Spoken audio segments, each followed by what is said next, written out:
In this Sunday's Gospel, in the 5th week of Easter, we hear Jesus speaking to his disciples. He says, "Remain in me as I remain in you." And I think a lot of times we don't see that as a plea, that Jesus wants us to be with him.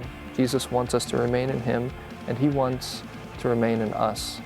I work here in Mexico at a boarding school for troubled and abandoned youth, and one time the power went out. And when the power goes out here, we have to drive to the highway where there's phone service, and I have to make a phone call from my cell phone asking them to turn the power back on.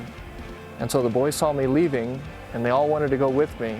And I said, "I'm just going to make a phone call at the entrance. I'm just going to the highway to make a phone call." And they're like, "Oh, let's go, it'll be great." And so we all got into the van, and we were all very excited to go call the people and tell them that the power was out. And it was interesting to me because they didn't care where I was going, what I was doing. The big thing for them was remaining with me.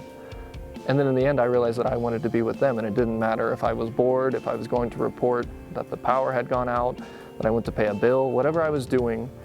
The most important thing was that we were together, and that they wanted to remain with me, and that I wanted to remain with them. And so, as we go into this week, one thing that we can think about is not what my plan is, what God's plan is, how I'm suffering, how I'm happy, how I'm this, how I'm that. One thing that we can think about is, if I'm with the one that loves me, that wants to remain with me, that wants to be with me, that will be enough, and he'll reveal to me what he wants. And so let us try this week, let us try to remain in Christ and allow him to be with us.